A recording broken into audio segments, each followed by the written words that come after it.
You've been a member of the Yellow Jackets now for over, I guess it's over 22 years, and I'm a huge fan of the band. I've loved the band, especially since you've been in it. It's been amazing.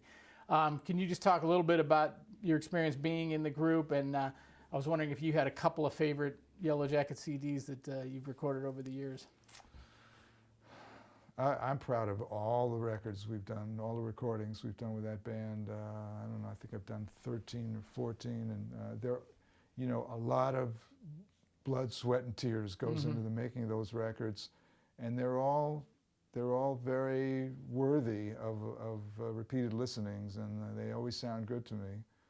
And I would have to say, the Yellow Jackets is perhaps the band, you know, you always wanted to be in. For me, you know, as a saxophonist, one aspires to be in a small band where, you know, there's an abundant amount of playing and interaction to get involved with, and that's exactly what the Yellow Jackets is. And the fact that it's a partnership band without a leader makes it all the more interactive and, you know, active, you know, proactive, where, you know, you make decisions, you write music, you know, you're really a part of the bones of this sound and organization, and it's something I had never really experienced before or since. And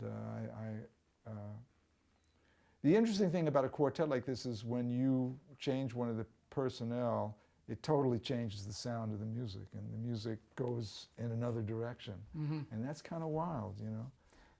Yet it maintains this sound that's very identifiably Yellow Jackets. Yeah. So it's kind of it's a really unusual combination of elements, one that's just been great for me. Yeah, I think the band, since you've been in it, has really developed this incredible trademark sound, and, you know, through your writing and everybody's writing, but yours has certainly had an impact on well, the group. You know? Yeah, thank you. You know, I have to say, you know, everyone is encouraged to write in the band, and we all write. The interesting thing that happens is once a tune is written, and sometimes it's not just one person, it might be collaborative writing, but when we all get our hands on it and start to play it and toss ideas around, things really start to develop then, where, you know, the sound kind of coagulates and turns into this thing, you know, that, again, it's a Yellow Jackets tune. Once, you know, the four people get done with it and we've played it for a while, it really develops a sound and personality that may be quite different from the tune you initially brought in if you were the sole composer. I find that very interesting and exciting. Yeah, that's cool. Since a lot of our viewers are brass players, and as a trombonist, I've been very fortunate to be in your band for a number of years and record and play live with you. It's been such an unbelievable pleasure. I can say with certainty your brass writing is as good as it gets, and I can't even think of a Bob Mintzer chart that the part just plays great. I mean, you have to put forth the effort, but it's just so well crafted, it's not even funny. Is there anything specific that you think about in terms of writing for the brass section? One thing I do notice is you always write in the really great registers for the instrument. You have an understanding of that I think is, I know that's kind of a basic thing, and there's so much depth to your writing. I don't mean to say it in that way, but I'm inspired by that. It's like it feels like this is right in your kind of wheelhouse. Anyway, are there other specifics that you think about in terms of the brass section? Interestingly, being a saxophone player, I sit in the front row of a big band, so the brass are behind me. And in fact, in my big band, the brass, in fact, you were behind me. And the guy whose place you took, who I fired, was behind me, playing right into the back of my head. And I realized early on that, you know, you can orchestrate for brass in such a way where it's not loud and overbearing. And that's what it should be. You know, I mean, there's nothing wrong with loud, but loud should be a device that's used sparingly to accentuate or be kind of the high point, pinnacle, whatever. I mean, if it's all loud, it's really not good for anybody, playing wise, listening wise, or anything else. So it was a combination of that, of just sitting in the band and realizing, wow, if I voice the, brass, and in fact not have the trumpets play all the time, maybe, I like trombones a lot, actually. I mean, I just like that the range and the sound. It's a very kind of round, warm sound, and by sort of accentuating that within an arrangement, you consequently get sort of a darker, warmer, not so loud sound, which I've grown to like very much.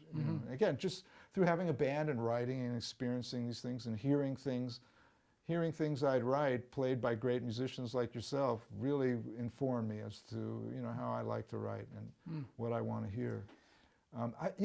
I just want to mention. I remember when you first came to New York. This is a non sequitur, but I think it's worth talking about. When Mike first came to New York, he called me up, and I think you were on tour with Paul Anka or something like that. Yeah, wow, what a memory. And I was.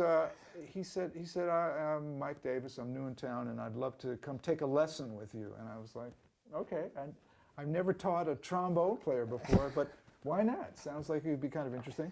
And Mike came over. I was renting a room in some apartment somewhere, and very, very gracious person that you are, and played great. And we played a little bit, and I think shortly afterwards I hired you to play in my band. And I think there's a real lesson in that. If you were to go to a place like New York and run up to a band leader and go, I'm new in town, give me a gig, I don't know that you would get very far. Whereas the way you did it was really the preferred mode of just making contact and getting to know people. It was just, I sort of felt like, okay, well, here's a guy, he seemingly knows who I am, what I do, and is at least seemingly interested in, learning something, But you, and you are, of course. But so it was a nice way for me to get to know you, I guess what I'm trying to say. And I think it was very beneficial, for you and me. Well, it's nice of you to say, and I appreciate that you remembered. It certainly was beneficial, and I really had wanted. I think I ended up taking maybe 2 or 3 lessons, and you gave me some just good compositional ideas and building things, and I found it very beneficial. And obviously, getting to be in the band was a tremendous byproduct that was unexpected, but it was fantastic. So, thank you for that. Yeah. In 2008, you moved from New York to Los Angeles. I think all of us in New York were saddened by that move, and I've always considered you like a real New Yorker. So, just maybe briefly, how's LA treating you? How was the move, the adjustment? What do you mean by that?